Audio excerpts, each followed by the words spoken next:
Hey, what's going on, everybody? It's Dr. Chris Featherstone here for yet another episode of the Legion of Raw. Ladies and gentlemen, we literally, the past couple of days, we saw a charred wax figure looking Fiend. He's back after 3 months of not really improving much at all. He's actually been in that same suit for 3 months. Looks like a wax figure, and that's all he has, ladies and gentlemen. But he's ready for Randy Orton at WrestleMania.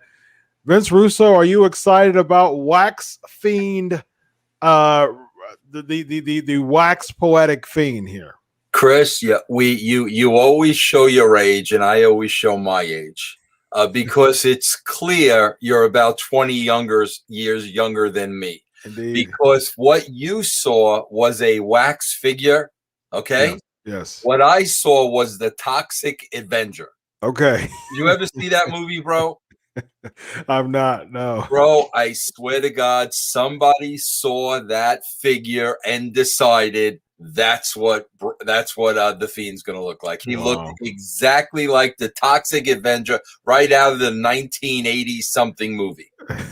The Toxic Avenger. I'm gonna look at that. I'm gonna look right now at. Oh, okay. I see. You see the eyes. You see the resemblance. Oh yes. Oh wow. He does look like the Toxic Avenger. Yes, indeed. Yeah. Well, this is what we got. We pretty much have WrestleMania set, and yeah, we just got a bunch of matches thrown together today, and we literally had, as much as as much as I'm a big fan of Rhea Ripley, we literally had her come out and just. I didn't know you could do this the whole year. So people have been missing out, Vince Russo. It's all about timing, because this made you realize the only thing you had to do for a year straight, but Rhea got to it first, was to simply ask Asuka for a title shot at WrestleMania. That's all you had to do. Hold on. Dr. Chris, I know you have long days at work. Yes, indeed. I know you see a lot of patients. Yes, I do. I know you were just running for Man of the Year or something. Okay. I hate to call you out on your own show. Please do. You're not paying attention. How am I not paying attention? This match is only going to happen if it gets made official. Oh, it's been made official. Oh, it has? Okay, so yes. You're the one not paying attention, Vince. Bro, you know what's so funny? I swear to God, they listen to this show because they're all making their own matches, but now the announcers are saying, if it gets made official. Like, bro, which one of these matches isn't going to get made official? Right. They're going to have an announcement. Well, that announced match, they were just kidding. That's not going to happen. That wasn't made official. Take that. That wasn't made official. Braun Strowman and Shane McMahon. No, that's not going to happen at all. Oh, just wave it off. Oh, bro, there were so many little things on this show that's so incredible. You know, here's the thing, Chris, that really is the reason I would not watch this show if it wasn't for this. Okay. And it's really the reason why nobody should watch the show. I'm not telling anybody not to watch it, but I'm just going to point out just the so little lack of effort. You know what, Chris? Even if you're dealing with COVID, even if you're dealing with, we don't know where the show's going to be. Even if you're dealing with, we don't know how many people are going to allow it in. I don't care what you're dealing with, okay? It's WrestleMania. Yes. And again, if I'm booking this show, bro, I am making this the best show possible. Yep. All those other things I don't care about. Yeah. And, bro, there were so many little things in this show. Bro, I got to be honest with you, Chris. It's not even that. It's beyond laughable. It's pathetic. Yeah. You know, it's pathetic how some of these matches are made, why they're made, what we're actually seeing at WrestleMania. And then, bro, they make the mistakes of playing clips from past WrestleManias. Right. And I'm like, well, why are you showing people that, bro? Yeah. I think I see, because I'm a psychology doctor, so I think of things psychologically. And so what it appears is that they're going to try to bring in the casuals. It's kind of like the over-promise, under-deliver intentionally. And so what I see is you're trying to bring in the casuals with all the, the glamorous, pictures and vignettes of yesteryear.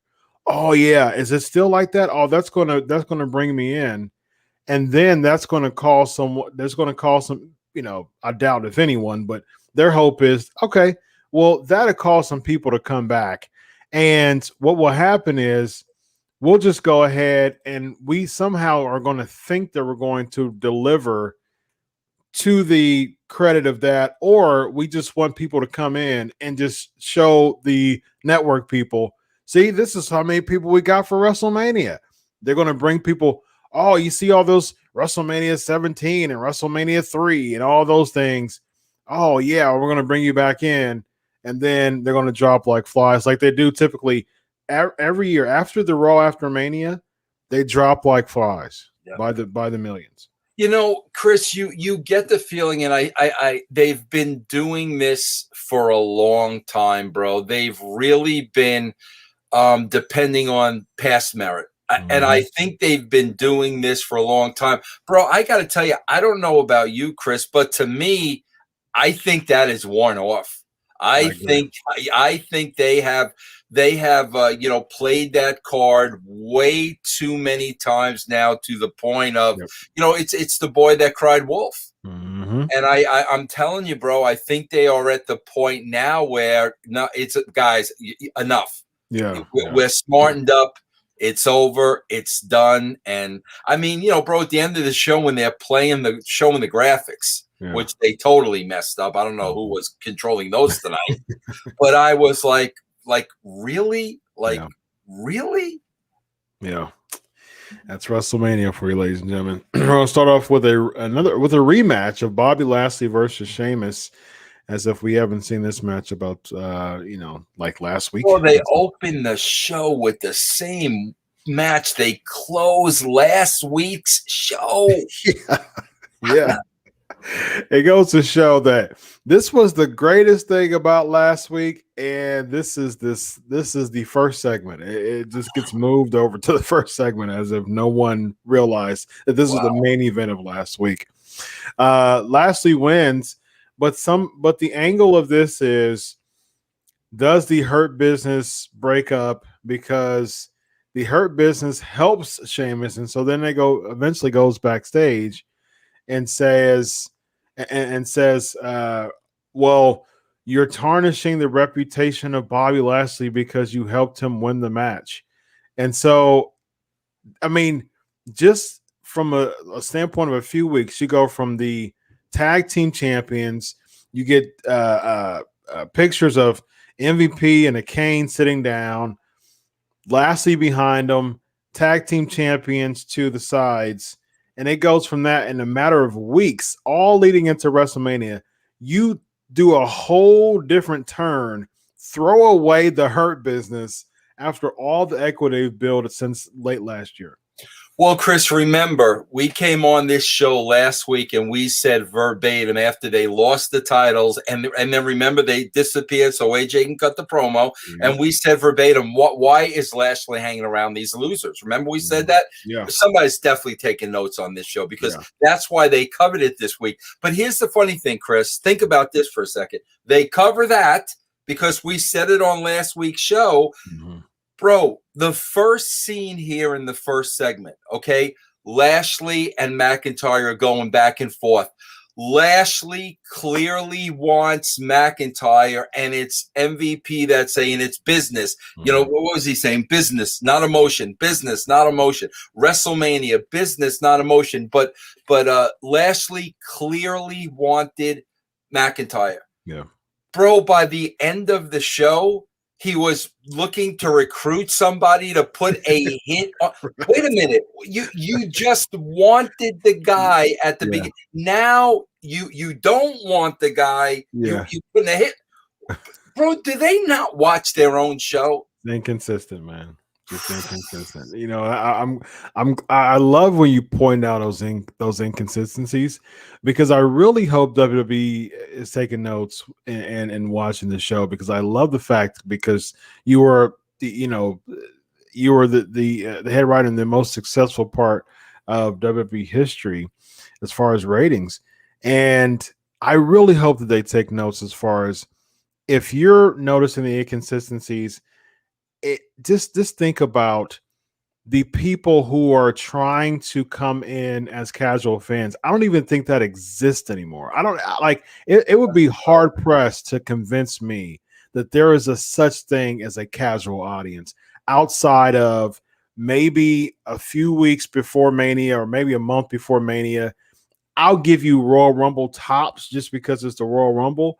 But how they've been building this, I'd imagine that that casual audience that's around from like January to April, they've probably already dropped off. And so I don't know how this card at all, I don't know how it appeals to a casual audience. Typically throughout the years, you have the Lesnars, the Goldbergs, bring a little bit of the casual audience in. As of SmackDown, they announced that Hogan and Titus O'Neil is going to be the hosts. So maybe they're trying to bring some casuals in from that way, but they're not even having anyone. There's no Goldberg, there's no Cena, there's no Taker, and there's no Lesnar. How are they bringing in casual audience this year? Well, see, that's the thing, bro. Like, I really hope for their sake. Okay, they're not thinking, okay, bro, we can't have full capacity. We've had the COVID, we've had this, we've had the Thunderdome, blah, blah, blah. But next year, you know what, bro? Nobody might be watching by next year. You guys because you know what it's going to be tomorrow, bro? Here's how they're going to justify it tomorrow, Chris. This was a lousy show from top to bottom, and we've just scratched the surface. Here's how they're going to justify it. The tournament was on, bro. Oh, wow. The tournament was on, man. Come on, the tournament killed us. No, bro, you killed you. Because, bro, let's go one step further with the Lashley gimmick, okay? Then, bro, okay, Drew's going to have the handicap match. If Drew wins, the Hurt Business are barred from ringside. Why aren't they barred from ringside anyway? Yeah. It's a championship match at WrestleMania. Why are those guys allowed at ringside anyway? Yeah, and if you want to be consistent, according to the segment earlier in the show, Lashley didn't want anything to do with them in the first place. Right. So they would be. Wait a minute. So they would come out with Lashley, and then Lashley would say no. He'd send him back. Okay. Yeah. It's unbelievable, bro. Like it's unreal to me. It's unreal. Yep, I agree.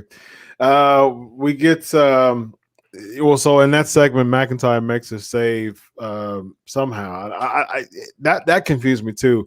They're beating up on Sheamus. The Hurt Business is. Why is Drew McIntyre coming out there? I mean, yes, it's his former best friend, but this is the same former best friend who went against you, had a match against you a few weeks back, had another match, still decided to beat you up because he didn't like you, and had a match with you that he tried to kill you yesterday. But somehow you come to the aid of him when he gets attacked by the Hurt Business. What do you have anything to do with that? What's the point of that? Bro, I can't answer it. I don't know. I don't know what's in Drew McIntyre's head. I don't know, bro. I don't know. I don't understand it, man. Yeah, I'm gonna help someone who just tried to kill me yesterday. Asuka and Peyton Royce. So Peyton Royce cuts a promo a few weeks ago about giving her an opportunity and things like that. And I mean, she looks the part, but she's not being built up properly. And so Asuka beats her as expected. And so they've been plugging Rhea Ripley, and Rhea Ripley comes out. Rhea Ripley just says, "Hey, you know what? Charlotte's out with COVID," which I was actually surprised that they, they didn't kayfabe that. That was actually a pleasant surprise. But she says, "Okay, give me your answer. Charlotte's out." What Charlotte asked, she's gone, so I'm gonna step in for Charlotte.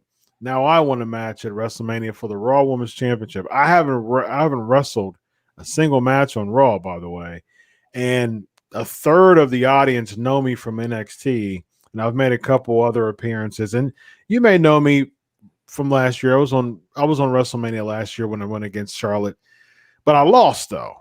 I lost the NXT championship, but that's probably maybe the only times that you know me. But at the same time, all of that merits a resume to come in and just ask to be a part of the Raw Women's Championship match. It's not approved yet, though. But it was at that point. It's not approved yet. It wasn't. It was not official. It was not.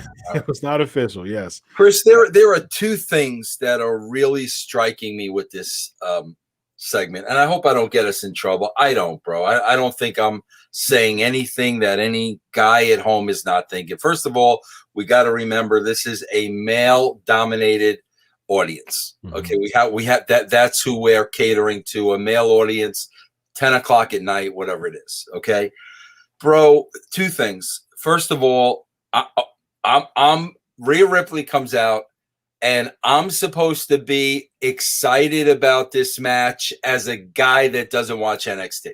Right. Like, okay, like I don't watch NXT. Bro, here's the second thing, Chris, and I'm just going to say it. I'm watching this Rhea Ripley, and I'm just saying, bro, what happened to sex appeal? I mean, Chris, she comes out like I don't even know. I don't even know how to describe it. But here's my point. We got Rhea Ripley. We got Shayna Baszler. We got Nia Jax. Bro, remember when you had the women wrestlers and there was one female monster? Bro, you can go all the way back to Fabulous Moolah. Fabulous Moolah didn't sell sex appeal. Bull Nakano didn't sell sex appeal. Right. Awesome Kong did not sell sex appeal. But everybody else did. When you have like 3 girls in your company like this, it's like, bro, do you not understand? I'm going to get back to the casual audience. That's your audience. Those are the people you have to go. So it's like I said, bro, go all the way back to Moolah. If you have one woman like this, who's the monster and the heel? But bro, when you got like 3 or 4, bro, I'm looking at Rhea Ripley and I'm looking at Oscar, and bro, I'm saying, bro, this is great for the hardcores that are watching this show. Yeah. No casual fan is interested in this whatsoever. And bro, listen, I'm sorry. If anybody is offended that, bro, that's facts. Your audience is male dominant. What do they want to see? Yeah. Good point there. Miz TV starts with the Miz challenging Bad Bunny. It's so they do all types of some new premiere and all different types of just mess again. And so this gets to the point of no, we will not see a tag match. It seems like somehow Damian Priest was getting super excited. Oh, I'm going to be on WrestleMania. This will be our first WrestleMania. No, Damian, I need you to step aside for a second. Bad Bunny's going to actually be the person that steals the show, and he's going to step in front of you. And you, Damian Priest, someone who has a ton of potential, you're going to be his sidekick for WrestleMania. And John Morrison. Oh, just poor John Morrison. Like, just talk about underutilized talent. He looks so much like a lackey for The Miz. And he has much more charisma than The Miz does and much more potential than The Miz does. I don't understand why he is this lackey. Chris, let me ask you this. I was not watching the WWE when Miz started. Okay, Mm-hmm. how long has Miz been with the WWE? He started in had to be about 03, 04. Tough Enough. Okay, so this is the guy that has been with the company for how many years? About 18, 17. 18 years. In a one-on-one match at WrestleMania against Bad Bunny. An 18-year veteran. Bro, this is the 2006, so 15 years. 15 years. Bro, this is the equivalent of like Jacob deGrom pitching against a little leaguer. Like again, I'm like, bro, like I said, bro, with the deal with Rhea Ripley, like this is what's slapping me across the face. What's slapping me across the face here is, bro, Miz is a 15-year veteran. Well, technically, I was right. 04, he debuted on Tough Enough. 17-year veteran, bro. Yeah. And okay, really, bro? I don't know, 17 years, man. But thank God, as of the promo, it was not official, but it did come official by the end of the night, right? Yes, it did. When they made the graphic. When they made the graphic, that's when it becomes official. Bro, they got some Johnny on the spot guys because it's not official. Then they got to make it official. They got to go through that process. Then they got to make the graphic. And I make my own thumbnails, and it's not just a click. Yes, bro. It takes a lot. So it said, "Okay, we're official and go." Okay, here we go. Bro, there's a big meeting going on backstage with Adam Pearce, and and there's a guy waiting outside the door, just waiting to get the word. Right, it's official. Go, do it. Bro, my son, I'm at my son's house, right? And my son Will is like 30, I think he's 33 or 4 now, whatever he is. And he's just sitting here watching it. And he's like, bro, what am I watching here, bro? Oh man, that's so sad. And it's like back in the day, like you would get excited to invite someone to watch wrestling who was a casual fan because it was so large in life. It was so character driven. And it's like nowadays, it's like, okay, I'm sorry that I had to drag you through 3 hours of this. Bro, could you imagine how you'd feel seriously if you invited somebody over to watch this? Oh, no way. I'm not doing it. I'm not doing it. That's for sure. The only way, it's so funny. The other one, and here's the funny part. Every time I talk to somebody about wrestling, they'll say, "Yeah, I stopped watching wrestling after the Attitude Era." Like they'll say that all the time, or I have people who say, "Oh, Goldberg's coming back." I had this all the time when Goldberg came back. Oh, Goldberg came back. Oh, I think I'm going to watch it again for a little bit. And so, because of the star appeal from Goldberg, that's going to cause people to, and it actually bump the ratings when Goldberg first came back. Yeah. And so they're going to come back for that star power, but they stopped. But after that, after Goldberg stopped to be on TV so much, the numbers drop. I mean, it tanked.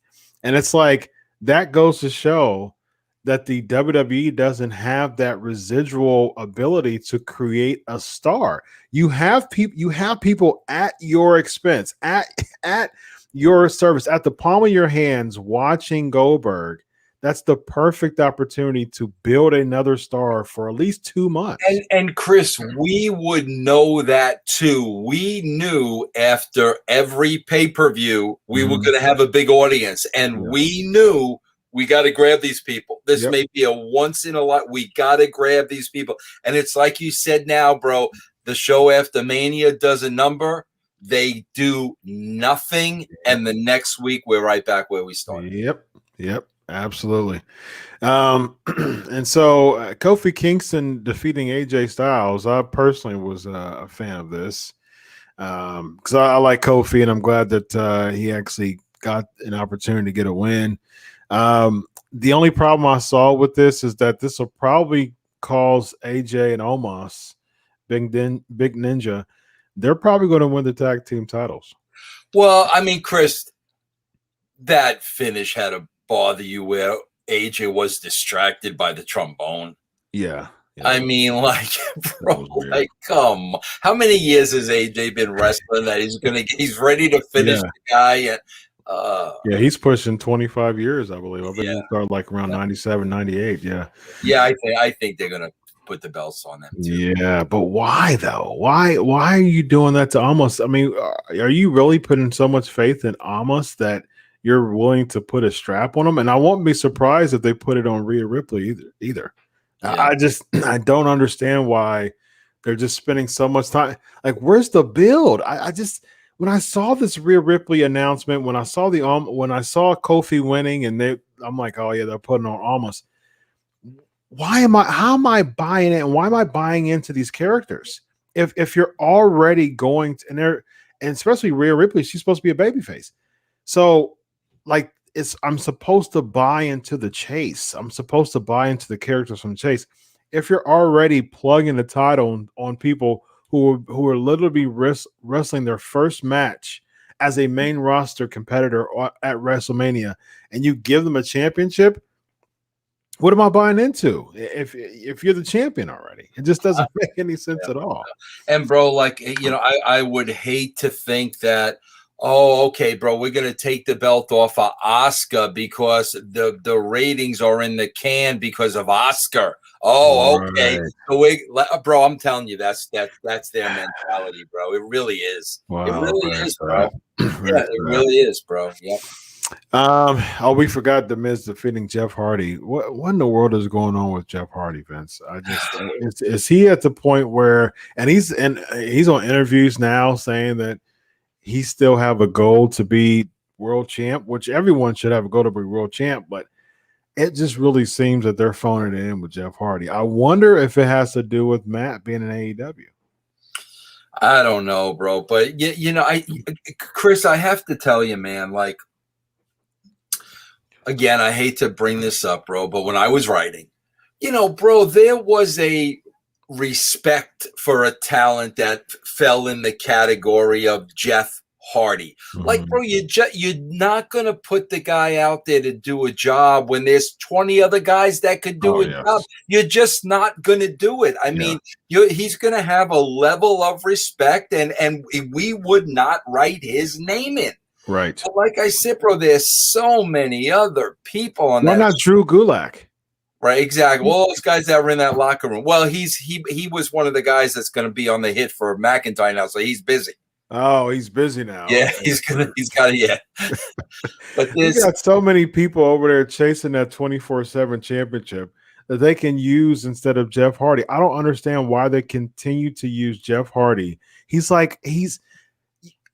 for someone who's a Hall of Famer, who if he retires, if he sends a tweet tonight and say, you know what, I'm done, I'm retiring, he's a shoe-in Hall of Famer. Yep. But for some reason, you're just tarnishing his legacy by having him lose over and over and over and over and over again. Again, Vince, I'm starting to think that they know that he's ready to jump ship, and they're just going to continue to just drop him out and lower his stock. That's what they try to do with FTR when they were the Revival. They try to lower their stock and continue to have them lose. Same thing with Moxley. And bro, you know what the funny thing is? Like, that is a 50-year-old practice, and they still think people care about that. Right. Like, they really think if Jeff Hardy shows up on AEW in 3 weeks, stuff like the AEW fans are going to say, well, you know, he's had a really bad record. I mean, but bro, how comical is that they still think that works? Yeah. That's just, it just goes to show. They did that like in the territory days when the guy was leaving the territory. Mm-hmm. How could they think that still works today, bro? Yeah. And for some reason, they're going to lose. You know what? Yeah, he's been losing a lot of Raw, man. I don't think I'm not going to buy into him. It's like, and I don't understand, like, do they have people who watch other shows? They should, because even when Matt Cardona, formerly Zack Ryder, when he showed up on AEW, he got a big pop. Yep. And he showed up on Impact, he got a big pop. Yep. When EC3 showed up in ROH, they don't have any fans right now, but, you know, he got a lot of buzz. So it's like people are even when he showed up in Impact, they don't have any fans either. But he was getting buzz there. So it's like people are getting buzz when they're leaving. Like they try to job out Anderson and Gallows. Oh yeah, yep. But that didn't. I mean, so what? I mean, like they now they're one of the top teams in Impact and AEW right now. So people didn't care. Like, okay, well, they still got a big pop when he came. Same thing with Christian. Yeah. So from what I heard, Christian wanted to have a full-time schedule or wanted to compete more. But from what I heard, WWE just wanted to initially use him to be a stepping stone and to get like pummeled by Roman Reigns on the way to Edge. And so he's like, no, I'm not doing that. You know, like which I respect him for that. We spoke about that too. Remember we talked about Reigns just killing him? Yeah, absolutely. Yeah. And so, you know, it's like I agree. Kudos to Christian for that. I wouldn't do it either. You know, and like you say all the time, you know, you have to protect your brand. Yep. And you have to put a stake in the ground and say, look, no, I'm not going to do that. You using me as a whipping boy, someone who's a shoe-in Hall of Famer. You're going to use me as a whipping boy for this angle that I have no equity in right now. Right. And I'm a 2-time world champion and haven't wrestled in 6-7 years. Yep. No way. Yep. There's no way I'm doing that. Yep. And so now, interestingly enough, he goes to AEW. Now he's in the world title scene. You know what I mean? Yeah. So I give Christian major kudos for that. Yeah. Then we get it looks like we'll have another WrestleMania match on deck. Sheamus has a backstage interview, and all of a sudden Riddle comes in with his scooter. He gets hit, so it looks like after all the weeks of Sheamus losing, he's going to be in the U.S. Championship match against Riddle. That's the WrestleMania angle. Sheamus hits Riddle with his own scooter. Yeah. That's the angle, bro. 3 weeks before Mania, one of your prestigious championships. You have Harley Race, you have Ricky Steamboat, you have Ric Flair, Lex Luger, Sting, Dusty Rhodes, Riddle with a scooter. 3 weeks before WrestleMania. This is how the United States Championship match is being built, ladies and gentlemen. What a waste. What a waste. And I don't even mind Sheamus versus Riddle. I prefer Sheamus versus Keith Lee. I don't even know when in the world he was. They were talking about COVID a few weeks ago, and then they were talking about injury. I don't know what's going on with Keith Lee. But like if this was why would you had a bunch of time, right? Why didn't you start the U.S. title feud right when Riddle won the championship instead of throw Ali in the mix just for him to beat him twice and for Retribution to basically end? Like, we got to get the ball rolling here. This is WrestleMania season. Why would you already have a tight-knit window putting Ali in a feud and he's not even in the WrestleMania match? It makes no sense to me at all. Chris, I swear, bro, it's like they don't have to change anything with the money they're making. And bro, like even Chris, here's what I say all the time. Like there is no way in the world, and I will even tell you, I'll go as far as to tell you I know for a fact. Okay, bro, the numbers SmackDown and Raw are doing are not the numbers that USA Network and Fox paid for. Okay, without a shadow of a doubt, that's not what they paid for, and they're not happy. But you know what, Chris? Bro, there's 10 other networks lined up behind them that in their mind, Rock and us, everything we just talked about, in their mind, they'll throw stupid money at the WWE for another 5 years, and nothing ever has to change, bro. Look at Peacock. I mean, you're getting getting like 10 times more viewers on Peacock than they were just by themselves in the network. And it's like you're pitching the Hogans, the Rocks, the Flairs, you know, like you're pitching those, you know, names of yesteryear.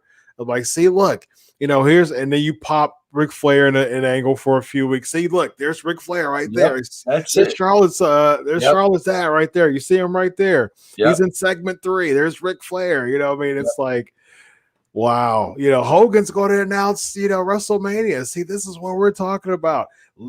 We're going to be exclusively on Peacock starting at WrestleMania.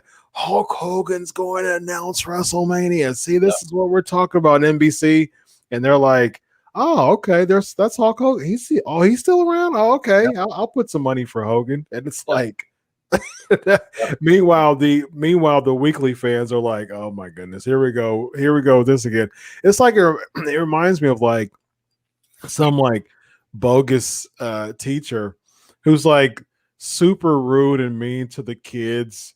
Right. And then, when parents come, oh yeah, Vince Russo. Oh yeah. Little Vince, he's a doll. He's just he's the nicest person in the classroom. Yeah. And as soon as the parents leave, Vince, sit down. And that's what WWE reminds me of. It's like you're dressing it real nice and real shiny for Hogan and for NBC, and then after NBC leaves, and they'll come back in 3 months to do the quarterly reports. Bro, that's why, like I say all the time, bro, I don't blame them for any of this. If they could take these networks to the clean, but my only thing that I'm always going to stand on is pride. Yeah. I don't care, bro, if you're making $18 billion. Your name is on this show. Yep. I would never in a million years be able to do this. Yeah. Never, bro. Yeah. That's what I hang my hat on. I agree. The heat really goes on the network, bro. If they're going to be that stupid, bro, take them to the cleanest. Yes. But at the end of the day, you guys are sitting at Gorilla, like, watching this. Yeah. Yeah, I mean, I agree. I like I say all this all the time. I'm a huge fan of legacy. It's like your legacy lives past you, and it's I'm living right now to invest in my legacy. That's because right. I want to live a life that far transcends me. One of my biggest inspirations is Martin Luther King. Yeah, and my sons know about Martin Luther King, and that's 55 years almost past his death. Yeah. You know what I mean? That's 2.5 generations following his death, and a generation but behind me, my sons know about him. And so it's like that goes to show that's a legacy right there. He was only 39, I believe, when he died. Bro, did you hear about Martin Luther King and Justin Bieber? No. Oh, bro, bro, Bieber dropped a new album last Friday. Okay, bro, he used a lot of Martin Luther King snippets. Okay. He used a lot of audio from Martin Luther King, his speeches and stuff like this. And bro, before he did it out of respect, he did it out of honor. Before he did it, he went to Martin Luther King's family. Okay. And he goes, this is what I want to do. This is what I want to use. He played the music for them. Bro, they were honored. Oh, my God, we love that you're doing it. I mean, because, bro, that's a whole different generation, Yeah, absolutely. So, bro, he comes out with the album. Now you've got the other side. They're looking to cancel him because he used Martin Luther King lyrics in his songs that were really love songs. Had nothing. I'm like, bro, the guy's family approved the use of the lyrics. Like, what do you want, bro? Well, you're living in cancel culture, ladies and gentlemen. Man. We get Nia Jax and Drew McIntyre defeating it. Wait a minute, hold on. I got to throw this up, Chris. What I miss, Vince? Who faced the Hurt Business? Who was it? Drew McIntyre. Who was it, bro? I got somebody different. Who was it? The Scottish Warrior. Oh, bro! If they would have said that, remember we talked about this last week with the Empress of the Bar, bro. If they would have said Scottish Warrior one more time on this show, Yeah, yeah. It is so funny when I was thinking of when I was looking at Oscar come out, and it showed on the signage or whatever the Empress of Tomorrow, and I was like, like no, what is that tagline? What is that gimmick like? What does that even look like? You Bro, know, and it it's was Scottish Warrior to nausea. You know that's Vince too. Then oh when yeah, Vince decides, okay, this is what we're going. We're only going to yeah, call him this now. Like, yeah. oh my The Scottish Warrior. god. Nia Jackson, Shayna Baszler defeating Mandy Rose and Dana Brooke. You know, I look at this stuff and I'm like, I look at these matches, and then you had Lana and Naomi who already lost, and I say this all the time. Naomi's my favorite woman's competitor other than Bianca Belair and all of pro wrestling, and I really want the best for her. You know, she's a Floridian, and so she'd get a pop if she win the match. And so I'm thinking in my head like, they've already tarnished the women's tag team titles so much that who cares who you insert in there? Like, why do I care about the women's title match at this time? At Well, this bro, point, you're also watching this unfold for a certain amount of time, where like the idea in their head is Shayna Baszler against Nia Jax. Okay, bro, yeah, if that's the road you're going down, then why do they have the titles? right, yeah, If that's the story you're telling, and they've clearly been telling that for like 3 months now, why do they need the titles to tell that story? doesn't make any sense to me at all. Yeah, and it's still like at this point, I don't like when heels are just going against each other, because it's the reason why I would say that stars aren't being developed as it was back in the day is because there's no one, like, Yeah, it's not a clear cut, like, this is who to cheer, this is who to boo. And it's not, here's my thing. Like, it's not even about like white meat baby faces versus this villainous heels. At least there was a line of demarcation. Guess Austin, you know, he was a rebel. Yes, he was, you know, very edgy, but he was a clear baby face, and he was that guy that everyone wanted to be like. Everybody wants to be defiant to their boss. You know, I mean, there was some relatability there. You know, and but it's like, how who am I relating? How am Drew's my favorite. Drew's my favorite. I'm a Drew guy. But how am I relating to a Scottish warrior, Vince? yeah. Like, I'm a black kid from Columbus, from the streets, from the hood of Columbus, Ohio. Yeah. How am I relating Bro, to that's a the thing Scottish too, warrior? when you talk about Austin, bro. Like here's another thing that's really, really missing, bro. The baby face used to get every obstacle thrown his way. Absolutely. Bro. When you go back, and Vince was trying Yep. like everything. Even people were turning, like Kane turning, Yeah, Taker like turning. yeah. Yep. I mean, what? Like, again, bro. It's like you said. Okay, bro. Drew and Bobby Lashley. What has Bobby Lashley really done for us to want to see Drew kill him? True. Like it's just that's what's missing, bro. Yep. Yep. I agree. I don't find any relatability to Drew. And you know, I was watching his interview with Austin on the Stone Cold podcast, the network. It was probably one of my favorite ones that Austin's done. It was really, really, really good. And I'm a big Drew guy, man. He's the man, and so I'm like, just by default Yeah, supporting Drew McIntyre. Like, yeah, I really am pushing for him, but I just wish the WWE. It's not Drew's fault. He's busting his butt and doing yeah, the best he can. yeah, I just wish the WWE would spend more time investing in his character, yeah, make him more relatable. If he's a babyface, let him.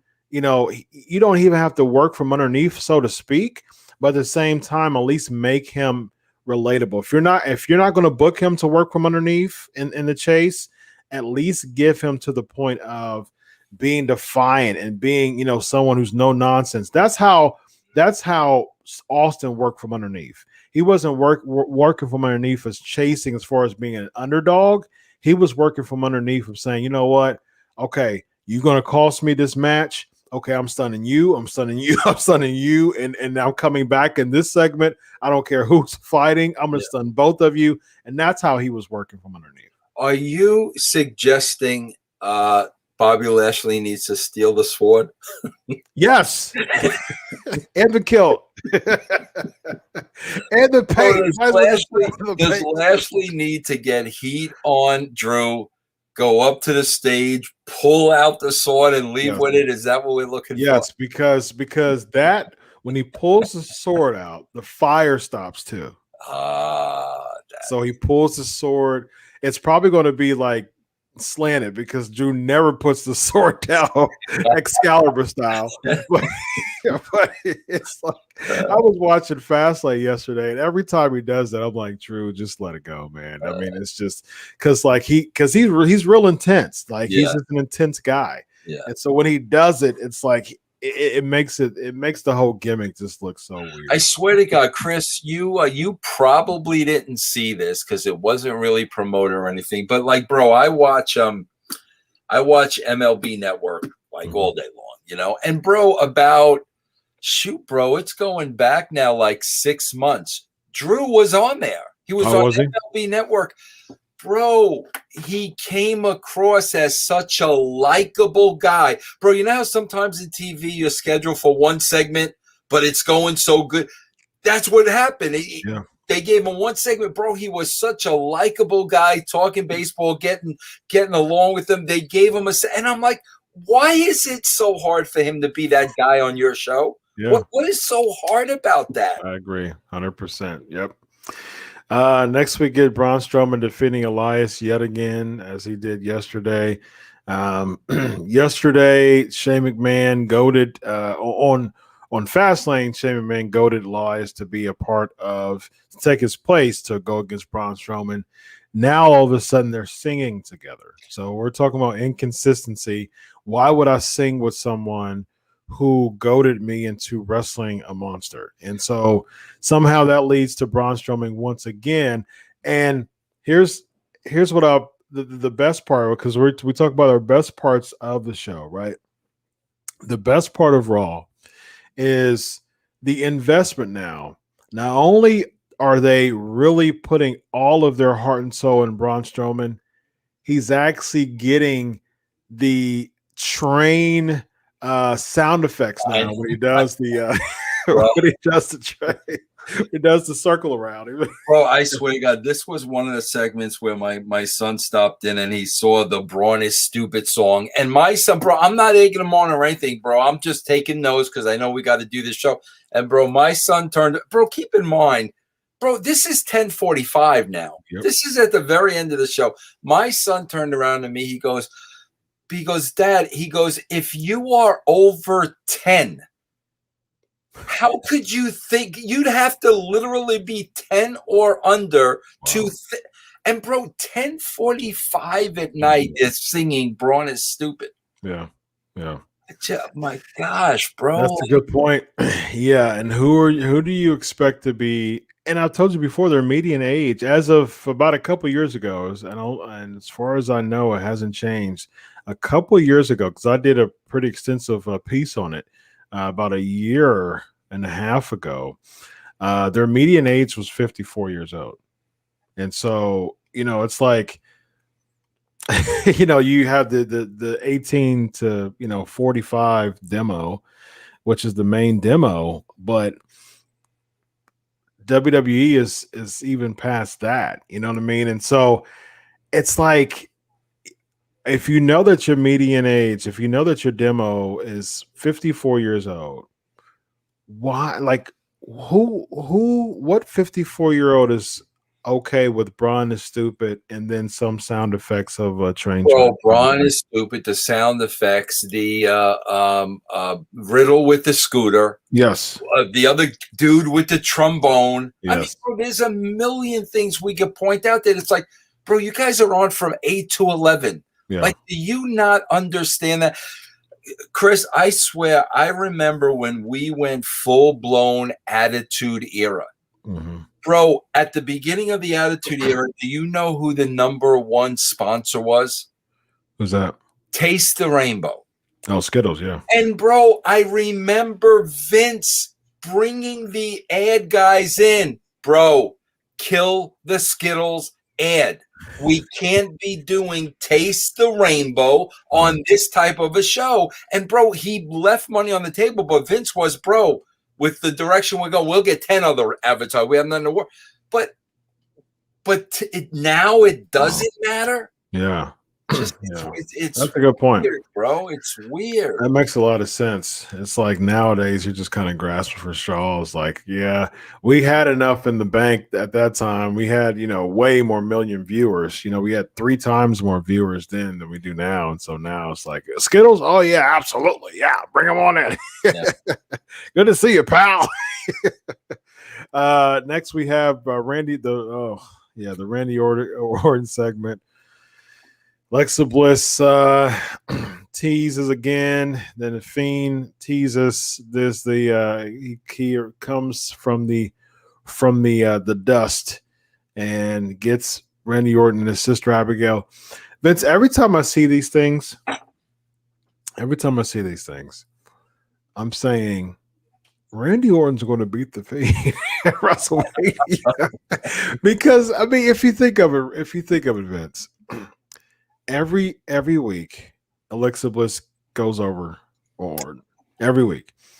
Calls Edge to beat Orton, calls AJ to beat Orton, blows fire, does the black goo, and she actually pinned Randy Orton 1, 2, 3 in a match at Fastlane. She actually beat, it's in the record books, Alexa Bliss defeated Randy Orton. Why in the world was that match official before? It was official. It was made official before the match. That match was made official. Oh yeah, it was before the match. It was made official. Okay, yeah, absolutely. All right. Okay. And so, if Alexa Bliss just 3 weeks prior beats Randy Orton, why do I care if the Fiend beats Randy Orton if Alexa Bliss already got the heat from that? Bro, can I hit you with something more puzzling than that, Chris? Because I'm telling you, bro, like there was a lot on tonight's show where stuff was banging me over the head immediately. Mm-hmm. Okay. So, I didn't watch Fastlane. Come on, let's not get panicky. All right. But I saw the clip. That's why I said what I said. Yeah, I saw the clips leading up. I saw everything that happened. I saw the pin and all that. Yeah. But here's the thing that I'm thinking of. Okay, now I'm looking back at the last 3 months. The Fiend has not been on TV for the last 3 months. Mm-hmm. A major character on the show you didn't have in the toolbox. Now, after 3 months, he comes back and he's wearing a really crappy looking mask. And I'm saying to myself, wait a minute, bro. Before he was burned, I bet you guys sold a lot of that mask. Yeah, that's true. That was a really cool looking mask. Now he's got, you can't sell that. Like nobody's going to buy that. The other one was cool. So now I'm looking at this and I'm like, what was the point of burning this guy and keeping him off TV for 3 months?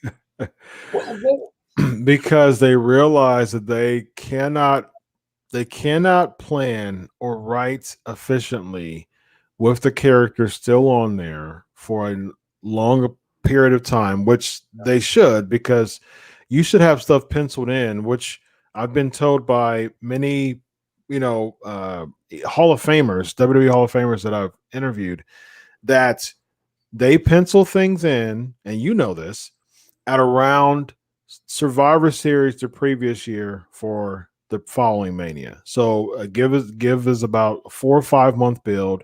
They pencil stuff in.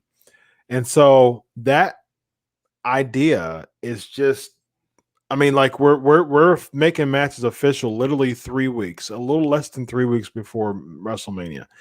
So why am I caring? Where's the build?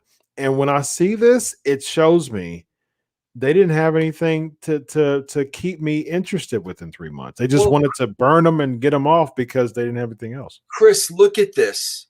When we first saw the original Fiend, very first time, and now we're seeing this carnation of the Fiend.